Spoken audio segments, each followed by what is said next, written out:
you guys? My name is Aubrey and this is my channel, and today I want to talk about Turo. More specifically, I want to break down the 5 most important things that you must keep in mind if you're somebody who's wanting to start a Turo business, if you are starting a business, or if you are expanding a Turo business.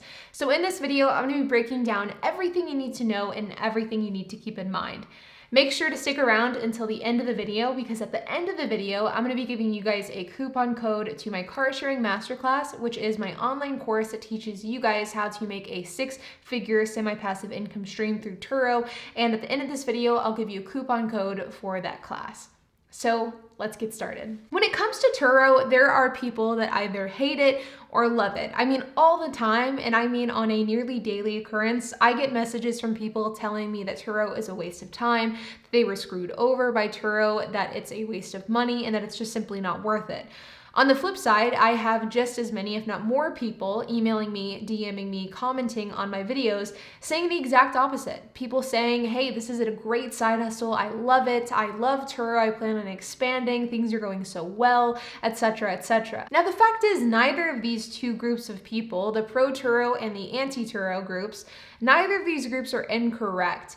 It really depends on the experience that you have. And I believe that in order to have a good experience with Turo, you have to set yourself up for success in order for that to be the reality. Sure, if somebody signs up for Turo and they get screwed over because a damage claim didn't get approved and they were out thousands of dollars, yeah, I mean, I probably would think that Turo sucks as well. I probably wouldn't want to do business with Turo either.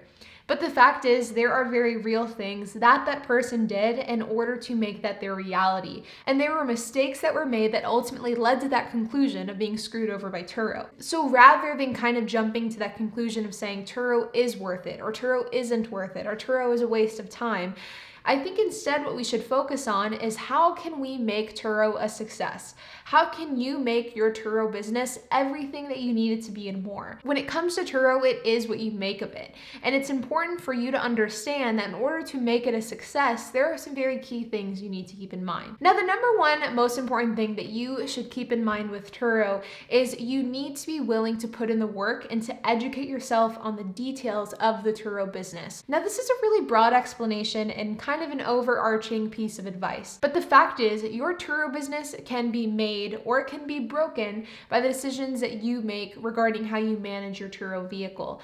And before you go into Turo, you need to make sure that you know the ins and outs of what you need to be doing as a Turo host.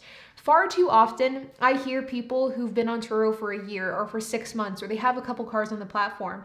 And whenever you ask them about basic terms of service rules within the Turo platform, they can't even answer them. They don't even know what rules they're supposed to be abiding by. And this is a recipe for disaster. The same person that doesn't read the terms of service is the same person that's going to get screwed over by Turo, and that's the same person that is going to go tell you to avoid Turo at all costs. It's the same person that is going to say that Turo is a waste of time, that it's a waste of energy, and that it's not worth pursuing. This person is the same, and it's because of the fact that they set themselves up for failure. In order to set yourself up for success on Turo, in order to be successful on Turo, in order to have a successful Turo fleet, you have to educate yourself. You have to read the Turo terms of service. You have to go and ask hosts for advice. You have to study your market. You have to know what cars are best for your area. All of these things will take time, energy, and focus on your end, but once you do the work, it will be so much easier and so much more profitable to have a Turo business. The second piece of advice that I have, and the second thing that you must know before moving forward with Turo, is you need to set your expectations, and you need to set them realistically. Now, I am such a huge proponent of Turo, but one of the big reasons as to why I've been so successful on the Turo platform and why I've lasted so long on the Turo platform is that I have very realistic expectations. I don't expect to make $10,000 a month off of one single car. I don't expect for my $3,500 Toyota Yaris to make $100,000 per year. I don't expect to be able to make a 100% passive income stream from Turo. If any of these were my expectations of the platform, I would have quit a long time ago. Whenever it comes to Turo, it's important for you to align your expectations with the reality of the situation. It's important for you to understand what type of cars you should get and how much you can expect to make off of those cars. It's important for you to know roughly how much time is needed to run a Turo business. It's important for you to know what is going to be expected of you and your fleet on Turo. All of these things are so incredibly important because if you go into Turo with an unrealistic expectation, you're bound to be disappointed by the platform and by the business model. Turo is not a get-rich-quick scheme. Turo is not a business that I recommend doing full-time. It's not a business that will make you 7 figures, at least for the most part. I'm sure that there are hosts out there that do make 7 figures. I'm not here sitting in front of you guys with the expectation of growing my Turo fleet for the next 50 years and retiring with a fleet of 250 cars. I am sitting here today in front of you guys with a sizable Turo fleet that is an incredible side hustle. Turo is a great means to an end. It's not the end goal in my opinion. It's a great way to make extra money that can then allow for you to invest into real estate, invest into stocks, invest into a YouTube channel, or invest into another business venture.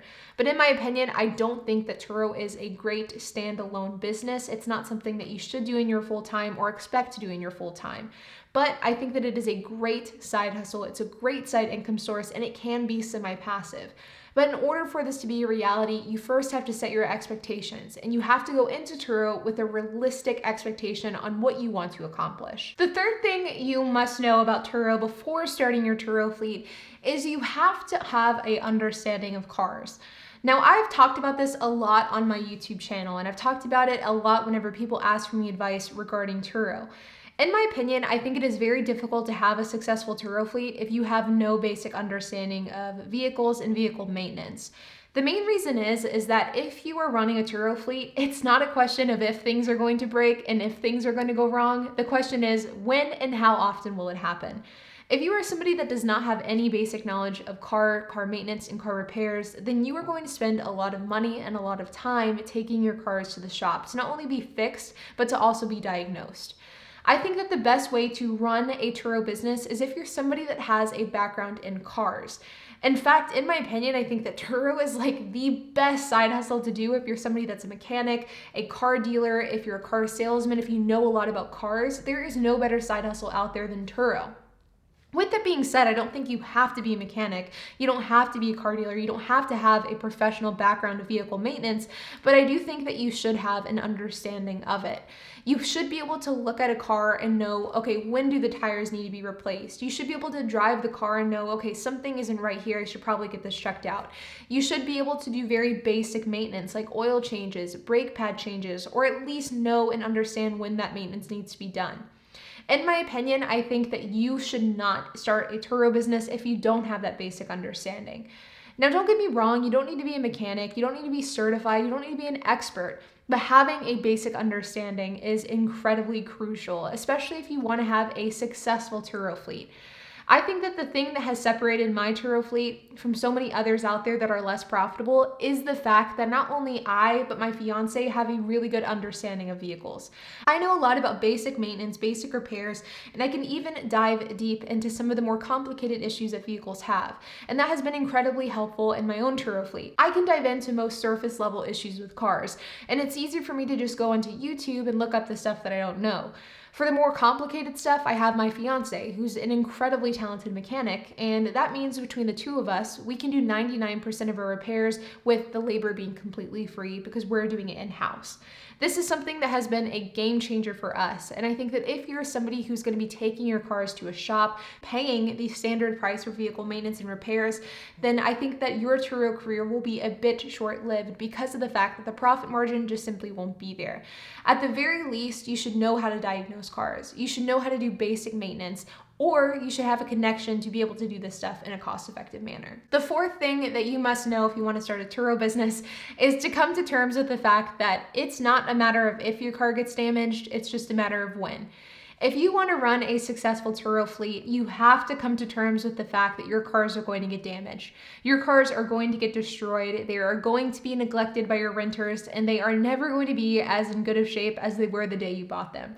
This is something that is just the sad reality of a rental business. It's the same with like rental houses, rental properties, and rental cars. The fact is, people don't treat things that don't belong to them very well, and that's something that's really unfortunate because I think it's not that hard to treat items and people's belongings with respect, but it's something that so many Turo guests just simply can't seem to keep in mind. None of the cars I rent on Turo are ones that I care about. None of the cars I rent on Turo are ones that I have a personal connection to, and none of the cars that I rent on Turo are cars that I drive for myself. That's because if I did, I would be so depressed running my Turo business. I am such a firm believer that in order to have a sustainable and a successful Turo fleet, you have to be disconnected from the cars that you own. And this is something that is very difficult to do if you have a large dollar investment into the cars you're renting out. The fact is, if you're renting out cars that are $50,000, $60,000, $70,000, in some cases even more than that, you are of course going to get upset whenever that car gets damaged. And you're going to be even more upset whenever a Turo may not cover that damage.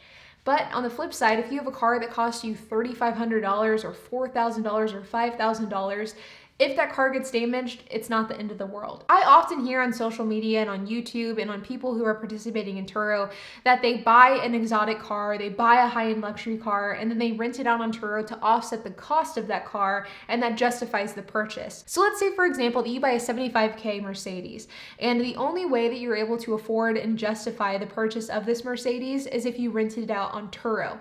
You rented out the car on Turo 3 days a week, and this allows for you to justify the purchase. This is a bad idea, and this is a recipe for disaster. The fact is that Mercedes is going to get damaged, and whenever it does get damaged, you'll be upset.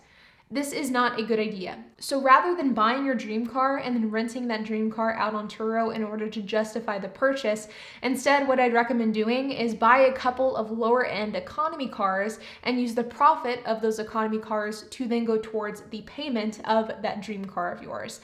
This is a much better strategy that will leave you much less emotionally disturbed, much less stressed out because of the fact that you're not sending out your baby on these rentals that is then coming back damaged. In fact, this is the exact strategy that my fiance and I are currently using for a relatively large purchase we plan on making at the end of the year, so stay tuned for that. And the fifth thing that you must know before you get started with Turo is to not listen to anybody else. The fact is, like I mentioned earlier, if you go onto Instagram or onto a Facebook group or onto a YouTube channel, if you ask 100 different people their thoughts on Turo, you're gonna get 100 different answers. The fact is that every single person's feelings regarding Turo and regarding this type of side hustle comes from somewhere.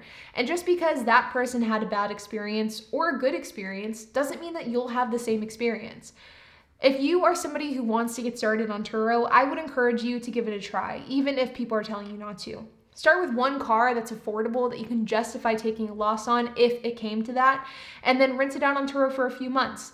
If you like it, then expand from there. If you don't like it, then simply unlist the car and then sell the car. As long as you read the terms of service and you go into Turo being prepared, as long as you make sure that all of your bases are covered, and as long as you make sure that you rent a car out that you purchased at an affordable price, then there really is no downside to giving Turo a try. So if you're somebody who's interested in starting a Turo fleet or expanding your Turo fleet, I would just go into it. Give it a try, see how you like it, and if you don't like it, it's not the end of the world and you've lost nothing.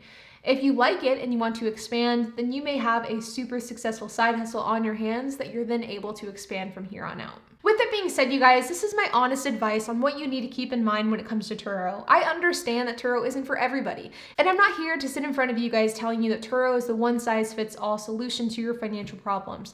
But I do know, as a really active Turo host that is in the process of expanding my fleet, I will say that Turo has been a great business model for me. It's something that I'm very fortunate that I have in my life, and it's something I plan on investing more time, energy, and money into in the future until it no longer makes sense to do so. But with that being said, you guys, if you have any questions, comments, or if you have anything to add, make sure to leave a comment down below. If you guys want to get $25 off my masterclass, then you can use the coupon code YouTube, and that will give you $25 off. It will be active until the end of April, so make sure to use it before then if you want to get that $25 off. Like always, you can find me on Instagram. My Instagram handle is aubrey.janik, and while you guys are at it, make sure to hit the like button, hit that subscribe button, and hit the notification bell, and I will see you guys in the next video.